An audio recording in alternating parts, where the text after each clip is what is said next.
Welcome back to Wendy Crafts, the podcast where we heal through the creative work of our hearts and our hands.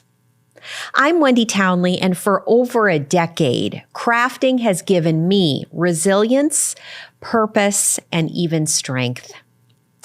Today's episode touches on an emotional topic that so many of us have faced: the loss of someone close to us. For Tiffany Wachtler, it was the sudden death of her dear mother that unknowingly planted the seeds for her healing business, the Kindness Concierge.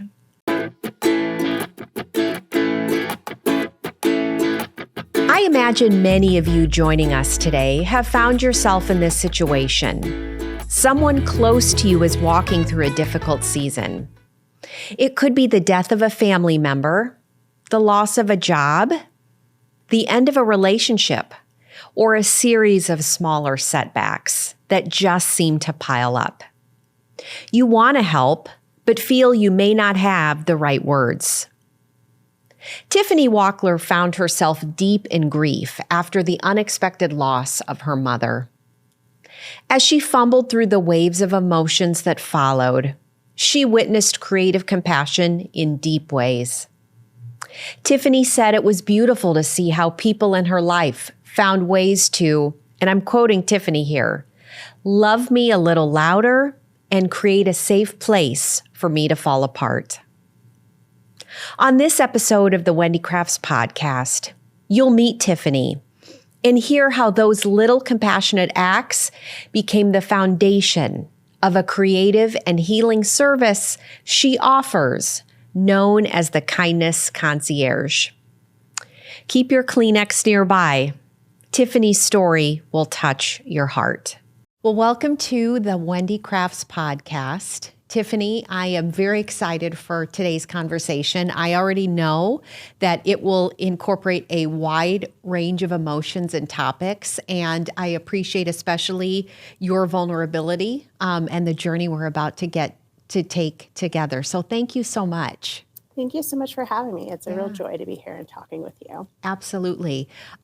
It's a heavier episode compared to some of the others that I've recorded already, but I felt it's very important to have a conversation and getting a better understanding of you and your story and your business, the Kindness Concierge, which we'll talk about in a little bit.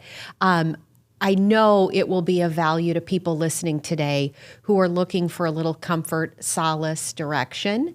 We're not going to cry the whole time. I want to caution people there, but it just touches my heart tremendously, your story again and your work. So before we dive into that, Tiffany, I wanted to talk a little bit about your day-to-day and your recent experiences with the Kindness Concierge and just moving through life as we do. When you look at others around you in your circle, being that family, friends, your clients, again, which we'll talk about a little later, how have you witnessed others manifest their grief, their sadness, their more trying times into something healing or even beautiful?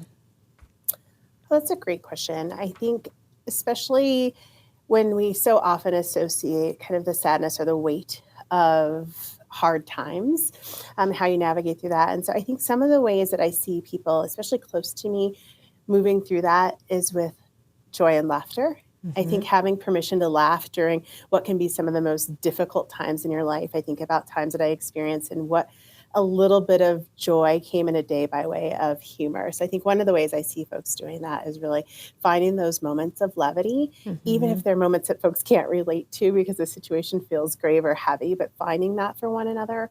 I think for my clients and some of my friends, the other ways that they really kind of find that healing, I think, is through the power of music. One of the things I really love is I have a playlist that's called Anthems, and it's just songs that really just either fuel me, they give me a safe place to fall apart.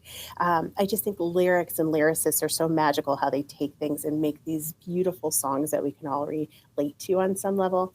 So I think that those are two of the ways I see a lot of the folks in my circles, is using the things that feel like very tangible, something that everyone has access to, laughter and music. And when you're describing lyrics, especially, I'm taking it a step further for me and thinking it's poetry. Absolutely. Absolutely. And I think that you find, for me, I find those songs that meet me at my moment. So if it's a song that I need a lot of anger, energy to get out, I have that song. And if I need the song that makes me feel safe, I have that song. I have songs that very much tie between me and my mom's relationship. And so I think it's one of those that sometimes even for people I'm helping, I think, can you create a playlist? What energizes you? What nurtures your soul? So it's such an easy thing we can access all the time. Definitely. And on our phones, it's in our pocket 24/7. Right. Well, since you mentioned her, I'd love to talk about your mother and your story and your journey with her and how that whole experience really brought us to the Kindness Concierge. Because again, after discovering your business and meeting you, I was so touched by not only the origin story of that, but really how you're helping everybody who encounters you with their own grief and their level of support. So let's talk about your sweet mother. Sure. So my mom's name is Michelle, and she was such a light in my life. And I think like one of your biggest cheerleaders, I think one of your first cheerleaders is often mom. And I will joke that if I were to come to my mom and say, you know, I want to be a unicorn, like this is my life's ambition, she would like, you're so colorful and vibrant. You're going to be the most incredible unicorn.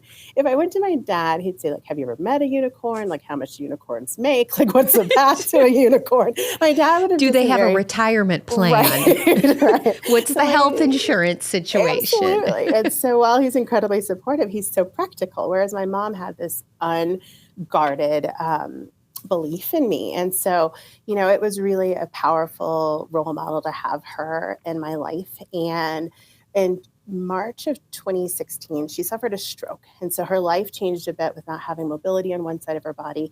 It put me in a position of having to be a caregiver in many ways and helping with decision making. She lost some of her cognitive abilities, so that where you discern safety and judgment in your brain, that was compromised for her. So helping her navigate the world and find a way to live with great dignity and autonomy as much as she could was important. But what that did is it took a toll. I was so exhausted with trying to show up for her and to navigate her life and systems as much as my own. And I got moved by the way people showed up for me. I had a really great community of friends and people who would just do such kind things and provide such respite from some of the day-to-day things, whether it was sending meals or visiting my mom, just different things. And as we navigated that, we felt like we got really settled and had a good rhythm. And then she was diagnosed with lung cancer in October of 2017, so the very following year. Very aggressive stage 4 cancer. There was no hope for treatment. We could only really do palliative care to keep her comfortable. And so I slowly watched my mom die in the 2 months after that diagnosis. So within just a few days of her 65th birthday, she passed away. Oh. And a friend once said to me, your whole universe shifts when your mom dies. And I had no idea how true that would be and how ill-equipped I would be to navigate grief. Like I didn't know that you would get brain fog and I'd lose my keys or I would misplace my wallet. My husband's like, just don't get hit by a car today. Like you are not succeeding at this. Like just do your best to get from point A to point B. And what I found that really got me through that kind of year and a half was how people showed up for me and how much kindness really provided me moments of light in that situation. And what I learned is that some people just know instinctively how to do it beautifully. They're bold and they just step in and really, really feel those holes for you. And then there were people who tried and did it really clumsily. They gave it their best effort, like someone who sent my mom her last birthday. They sent a birthday present, which I thought was so thoughtful. And yet it was booty shorts, pajamas that said Hakuna Matata on the front of them. And I was like, oh dear. Like, even in her best day, she wasn't a booty shorts PJ's girl, but certainly not Hakuna Matata. I mean, it was very funny. We love Disney. We love Lion King. I'm just not seeing the connection. Yes. God love them. So they tried. And I really loved that they thought of her and wanted her to feel special on that day. And then there was a whole group of people who did nothing.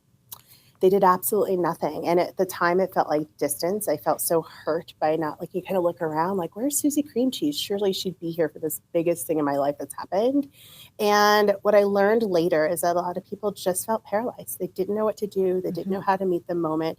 They were so afraid they would add to my pain. So in a way of self-preservation, they just stayed in the wings. And so what I wanted to do when I thought about how could I honor my mom's legacy and how can I meet those people where they're at, I created the Kindness Concierge so that we had a way to help people show up more kindly for one another when someone's navigating something hard, so that fellow grievers would not need to feel alone. And so I just looked at, there must be people who have the heart and need the how. And can I be that bridge for them? Say that again. The heart and the how. That's so beautifully like encapsulates what we suffer from as humans. Yeah, I think so many of them want to do something. We also instinctively want to care and love on one another. And I think you sometimes just do have that heart and just feel like you're not equipped. You have the heart but need the how. And I think that what sometimes hurts my little soul is when people say you find out who your true friends are when you go through a loss. And I think while that is true, I also feel like you find people who just need to help strengthening their empathy muscle. You know, people who have really strong empathy muscles and some who need to find a way to strengthen them. And so I think there's room for grace in there too. Yes. Thank you for sharing that. From what you've shared with us today and in a conversation we had a couple weeks ago, your mom, Michelle, sounds like a lovely woman. And I know when we've spoken, you just light up when speaking about her. So I think one of the gifts that you clearly are carrying forward is with the Kindness Concierge is the impact she had on you and the love that you still carry and recognize that so many of us have those types of relationships in our lives. It's beautiful. Thank you. It's so beautiful. As you were talking about empathy, I was definitely reflecting on my own journey and some other close friends I have. We always joke that we have too much empathy, like overload. Like if you would have get a paper cut right now while we were chatting, I probably would, collapse on the floor because I just have very high empathy. But what I've recognized is, as we age, especially as women, we see those in our lives who have different skill sets and different emotional muscles, as you might say. And I think on some level, all of us do have an amount of empathy. It's just whether we've been called to use it or if you don't have great empathy, you almost like you're saying, you have to be taught or you need to experience it or kind of need to be thrust in a challenging situation. And for me, empathy, I sometimes it's at a surplus. And when I'm experiencing a close friend who's going through a loss or hard time, the crafter in me says, we're going to make them the biggest card you can, and we're going to spend $17 and put it in the mail. And that helps. But even I will stumble then with the right words to use. Or if it's someone who isn't even, living in Omaha where I am, it's not always going to be an option to attend the wake, the funeral service, to be at the bedside at the hospital. So what I really appreciate with what you've developed with the Kindness Concierge is a way creatively, which is what I love, to really recognize and share that emotion and share that empathy. So if you could talk a bit more about what the business does and some of the feedback you've received from people. Sure. So one of the main things I offer is a consultation. So someone will come to me and talk to me about their situation, the person that they're wanting to kind of love louder. They will tell me what their budget is, what's their usual grief brand, like what do you usually do? Do you usually send flowers? Kind of getting a real good idea of what the situation requires of them and what they feel like would be a good fit for them. And I ask questions like, what do you want the person to know? What do you want the person to feel? Because at the end of the day, I think sometimes people get stuck in like, what's the item or what's the kind act? It has to be so much near perfection. And I truly believe the gift is showing up. Like you really just need to show up. And even research has shown that the nature of the act actually doesn't have to be perfect. The act itself is what brings people the comfort and the joy. And so what I do is I take that conversation, and from there, I think of what are 3 ways they could show up for this person. Sometimes it's sending something if they wanted to send something. Sometimes it's helping with what to say. Sometimes your presence is actually the gift, and I don't think you should buy something. And other times it's really like maybe that's an act. What could you do? I love taking one thing off of someone's plate. I think there's sometimes so many mundane things that we're doing that are still required when we're navigating something hard. And one example for me is when my mom was in the nursing home and I was going there every day and I was holding vigil, I'd still get home and my dog Walter would still need to be walked. I was like, you must be kidding. This dog still has to go out every day. Yeah. This is very trying. You can't pause, Walter. Yeah, I was like, please. Walter, come on. And so what I thought, I was like, God, what a gift it would have been if a friend had said, can I walk your dog? Or had given me a gift card to a dog walking service. That was one thing that sometimes I didn't have the emotional bandwidth to do, but was still necessary. So I try and talk to clients about what's on this person's plate. What's one thing we could easily take off of their plate? And I get back to them within 24 hours with those ideas. And for some people, they get stuck. They're like, great, don't give it back to me because it's just I'm going to be back to my paralysis. Right. And so then I will offer to execute it on their behalf. Like, how equipped do you feel to do these three things? Whichever ones feel good to you. And if they feel like they're not able, then I will do that for them. The other thing I offer is care packages where people sometimes just want something quick and easy. And so they find a care package that I offer that's kind of like a hug in a box. And then I help them craft the card. So to your point about like, what do you say in the card? Similarly, people are like petrified when they see a blank inside card. Like, in what world do I need to put the words in here? But I also think if you have ever experienced a significant loss and you get these sympathy cards with like 85 paragraphs of just platitudes here, you know, it's like, wow, we would probably have written something more meaningful. In the beginning. You're like, oh, okay. Yes, exactly. And so my cards have simple sayings on the front of them, like, something's happened for no reason at all, or this is not easy. You're not alone. I'm thinking of you. You're seen, loved, and supported. And then we craft a message on the inside that really helps kind of back to that. What do you want them to know? What do you want them to feel? So that's what I really love to do. And I think from feedback, I think people are really surprised at how creative and unique the ideas come back. They assume I'm going to come back with like, plant a tree, perhaps. Or, for example, a friend came to me and she really was worried someone was terminally ill, unexpectedly. And she said, I'm going to go visit her. And the friend said, I am not accepting visitors. Like, that's not the place I'm in, is to receive people. I just want to wrap myself around my family. And so my friend was a little put off, like, but we want to show up for you. And so we talked about, like, how is she spending this time? Like, is she still able to eat? Like, what's she doing? And ultimately, she found that she loved laying in her backyard, just being grounded on the ground, listening to nature. And she felt such peace outside. And so among the ideas, I said, how about we send her a wind chime and we can make a note that says, every time you hear this, know that we are thinking of you. And this is something that could survive her, that her family would also potentially have. And so what an easy thing we can do that still shows that presence that she wanted to have there without invading the space that her friend asked her to respect. And so I think that's something I can think about where she thought, okay, well, that's something that's easy and tangible and, something that we could send to her. And I now gave her I'm crying. Options, Thanks, Tiffany. So. And so I give her a menu and options to pick what she wants. But that one I thought was particularly so simple. And, that's so beautiful. Okay, continue. I'm sorry. Yeah, so I think that that's a good example. It's funny, sometimes I feel emotional about which of the three ideas I want them to pursue. And so I have to surrender and say, okay, you get to pick which of these things that works well for you. And I think sometimes too, like my friend's grandmother died and she was very close to her and she came to me. She didn't come to me. She was just a friend. I recognized that she had died and her grandmother was 103 and a half, I'm going to say, and she was very much ready to tap out of this lovely world. Like, you ask her how she was doing and she's like, I'm good, I'm ready, I'm still here, And so I knew that she was a huge community surrounding her with love. And I feel like similarly, I had a big community. And then I think people thought, well, I don't have to show up for you because you've got all these people surrounding you. And I think what sometimes happens is people swarm in the immediacy of the loss and then they rescind back into their lives. And as you're still moving through this world without your special person, they have gone back to their routines. And so about a month or month and a half after her grandmother died, her grandmother had a really affinity for the library. She volunteered there and she was really connected to books. And so I was able to send my friend a locket with a photo of her and her grandmother that was shaped like a book. And then I got a print that was basically like the library cards printed, and I put her grandmother's initial in the middle of the framed piece of art for her home.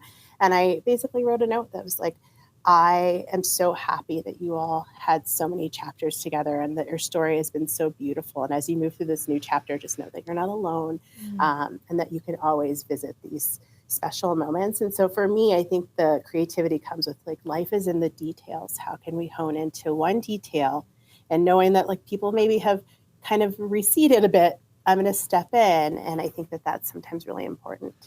Thank you for sharing that. I think you hit on so many beautiful points and so many things that are really key to me, and I know to so many people who are listening today, based on bringing in creativity during moments of suffering, and whether that's we're suffering on the periphery because someone we know is hurting, or because we're suffering directly from loss. And that's what I find so redeeming, I think, if you want to call it, about our suffering, is that we can be creative. And I know, again, I retreat to my craft room to make a card for someone who's struggling. But if I'm having a hard day, I'm going to be creative myself. And it definitely sounds like, from what you're describing with your clients, you're working through their decision-making process on which way to support their family member or friend.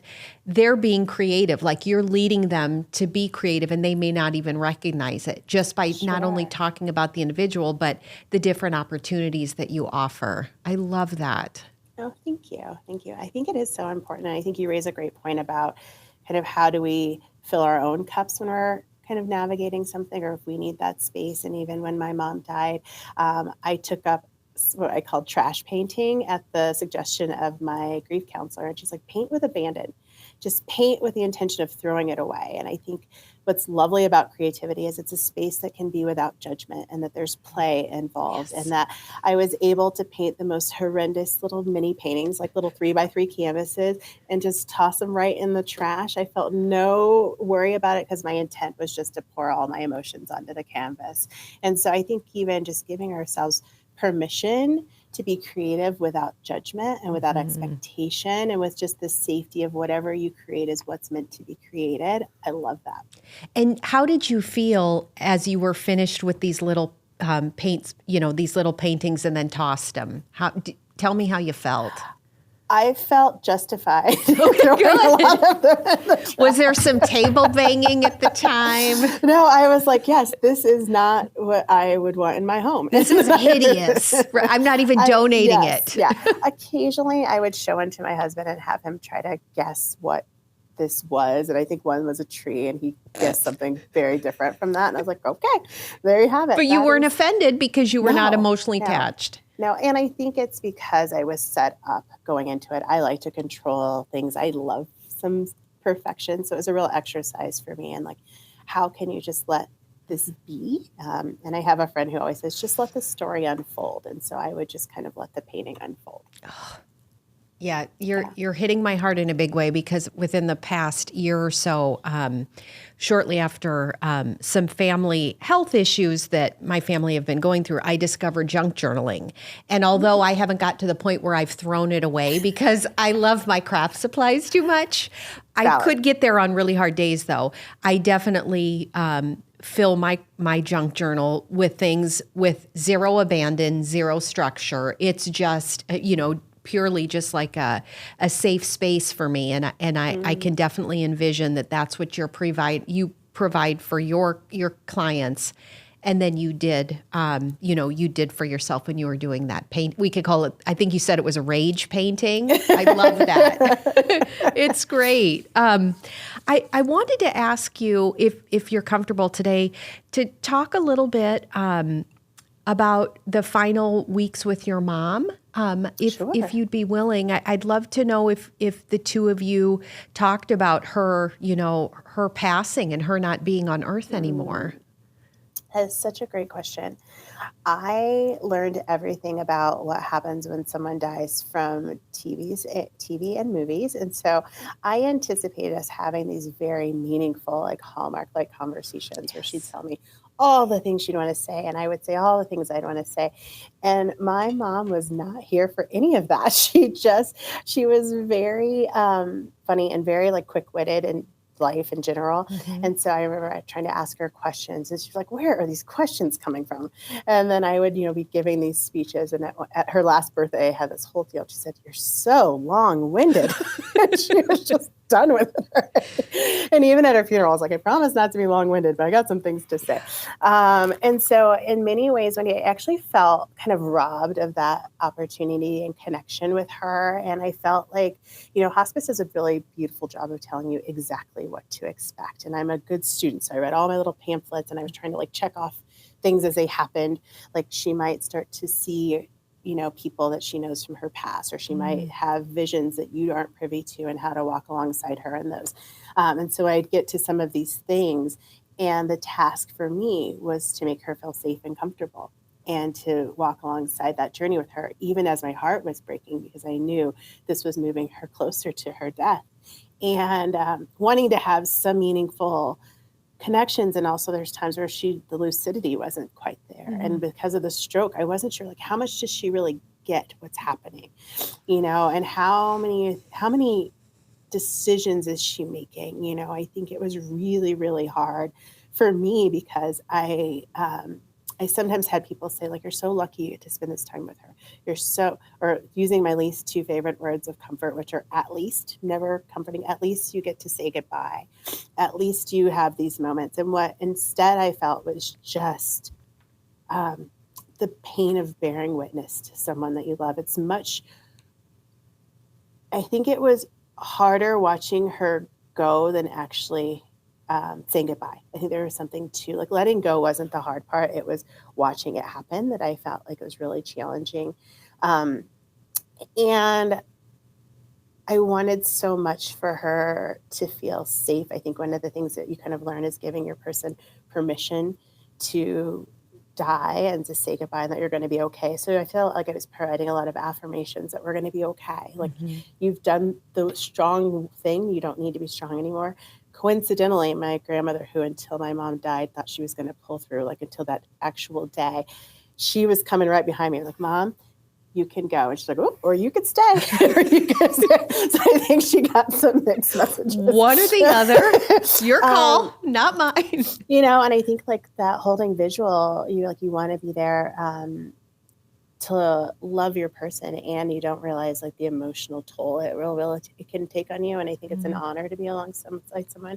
But for me, I felt like I can't keep doing this every day. And so I really was just every night saying, it could just be today. And so I think what was interesting is the first things I felt when my mom died was relief. Yeah. And I felt like I had been the daughter she wanted me to be. I had made all the hard decisions. I had done all the things that she wished. And now she could rest. And so I think what was the most challenging thing was the waiting. And I was never alone. I was so fortunate to be around so many lovely people.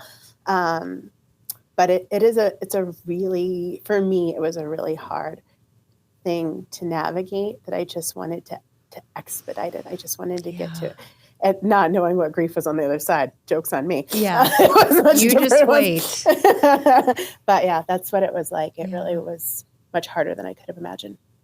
I've heard this phrase that I'm just starting to understand myself, preemptive grieving.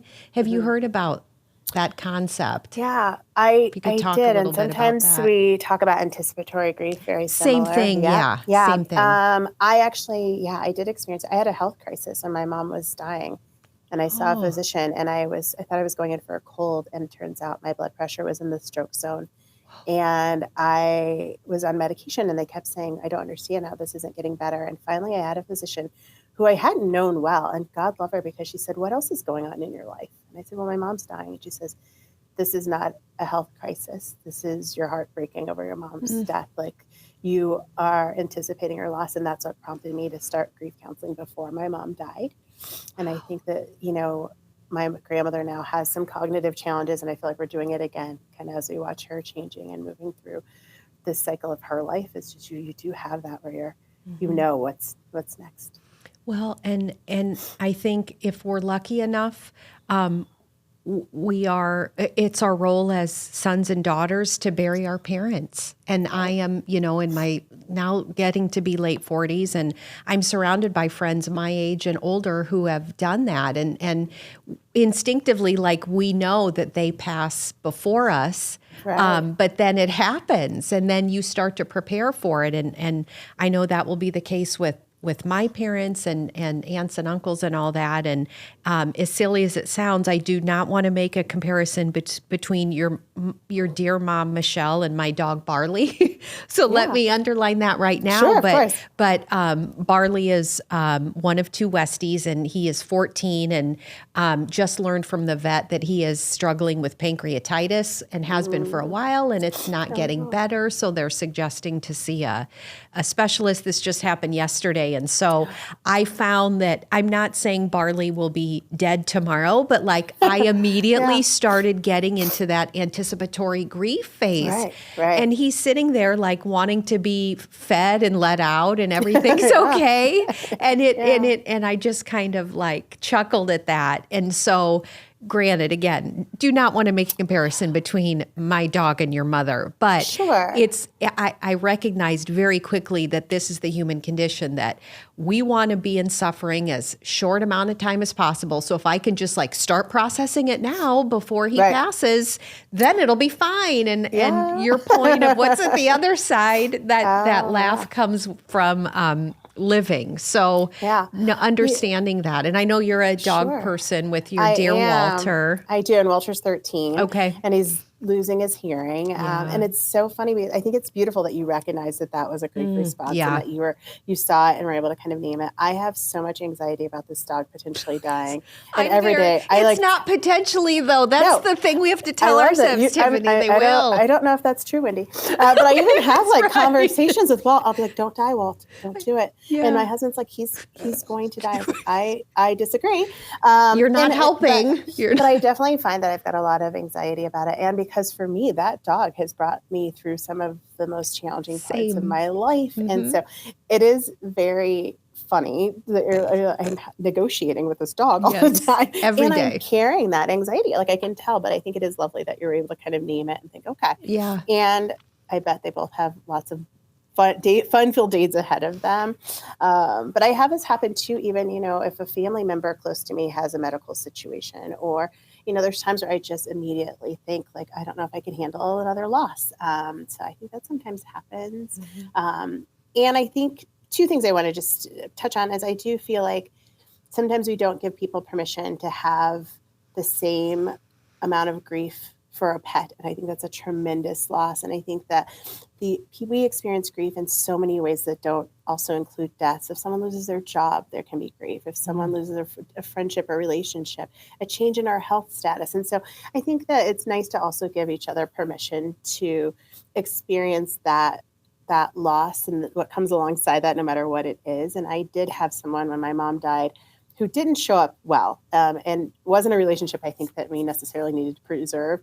But she did compare my mom and her dogs, like, we're the same. And I was like, not exactly the same. But I do think that loss is loss, and there is some room for that too, to give each other a little bit of space while they're some folks feel like there's a grief Olympics or a hierarchy. All losses can be painful. So and your loss may be different from your friend's loss than my loss, but the fact that you are standing here feeling it clearly as your friend, as the friend, that should be enough to trigger action. And again, try to find that empathy, because it may not, it could be someone else saying, well, I wouldn't react that way. Well, that's okay, but they are, and that's what they need you for. So that's what our relationships are built on. Right. And not everyone has, like I sometimes am cautious if someone says they lost a parent to not assume that they had a good relationship with their parent and that this is something where it's the same type of pain that I had, or there's times where I think that sometimes I'm more curious about the loss, like how they're feeling versus like, you must be devastated. They might not be devastated. In my case, I was relieved and devastated. And so I really try to also, I think as people showing up for one another, is to be really curious and be a listener versus maybe trying to prescribe how someone might feel. And so I try and do that a lot in my work, is really trying to make sure that we're honoring the person and letting them honor the relationship in whatever way makes sense for them. And that is I think, a very safe and neutral place to enter as a friend is with curiosity, because especially if it's not someone you're exceptionally close to, but because of social media, we can find out someone who we went to grade school with unexpectedly lost their parent or a child. And I know I've had that situation with a few people that I may not have spoken to them in 10 or 20 years, but I still want to reach out. And so the card is a good way to start, but I think entering it with curiosity is a very safe space, just providing that. One of the things I definitely wanted to ask you about were the values of the Kindness Concierge. Is one of them that jumped off the page to me is hope.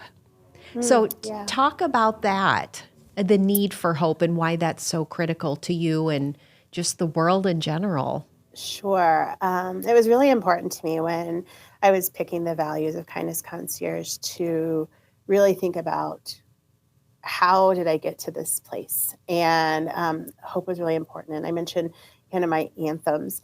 And there's an Andre Day song that's titled Rise Up. And one of the lines I like most in it is, all we need is hope, and for that we have each other. And the song was played at my mom's funeral. It's very meaningful to me. And I think what I have found is that in a world that sometimes tries to bright side things and like try to force a silver lining, I think it's important to acknowledge, like, if we're in a dark space, the darkness exists, but there's light. There's moments of light. And for me, hope is what got me through that full experience, is that the way it's built in community. And that is really what will carry us through, is that we are not alone, and that there is something that we can find to hold on to. And it might just be a glimpse. It might be just a little bit of joy. And I think what's important is that it can be in the mass of chaos and all of the other things. I don't think it's important for us to say, like, look on the bright side, or at least, and all these things. But I think to say, like, there is hope that this won't always feel this way. There is hope that you are not alone. There is hope that the kindness will find you, and that you'll find your way. I think that that's so important. And I think it's such a guiding principle to me, is that I can kind of fuel that hope in other people and give them those moments to say, like, I see you and you matter, and you won't always feel this way. And it's okay if this is where you're at right now. Can I just meet you there and be a light for you? And so even as once my mom, I don't know if she was dying, or my mom died around Christmas. God love her. And so I gave out. Great timing. It's very, very kind. And so I ended up even giving people a little ornament that had my favorite picture of me and my mom. And I said, thank you for being our light, because I think that there's no way to do this in solitude. And so for me, that's what I think is hope. And for the Kindness Concierge, is that I also hope that people will feel more empowered. I hope that people will build stronger toolboxes so that they feel like they know kind of how they can show up for one another. I feel like there's something really lovely about hoping that we'll create a culture where grief and loss is just normalized, and we can really just embrace what that looks like for people and honor that. And just talk about it. I think just giving it voice. Well, Tiffany, we touched on so many topics today, so many emotions, and I think we're ending on some level with a little joy and laughter, hearing what you've been through. And I love the mission of the Kindness Concierge, and I'd encourage our listeners today to visit the website and just get to know you and start that conversation. Not the anticipatory grief. We're not suggesting that. Don't start grieving today, but really accept those feelings as they come. And to your point, you said so beautifully, just be curious about them and know that when those feelings come in those moments, we can be a safe space for one another. So I agree. Thank you so much. I really just think the gift is showing up, and that we can all just work to show up for one another in the most kind ways. Well, thank you for showing up today and talking about your dear mom, Michelle.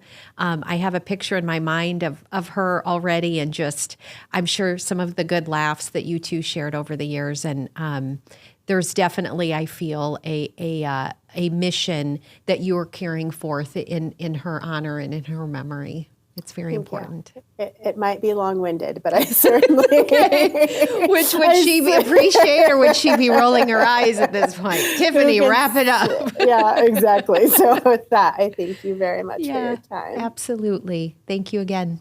Thanks again for joining us today on the podcast. And I also want to thank Tiffany for sharing her story with us. As we learned, Tiffany uses creativity to customize care packages, greeting cards, and more for clients to seek to share heartfelt sentiments from near and far. Download the PDF in today's show notes for Tiffany's suggestions on showing up for others in grief.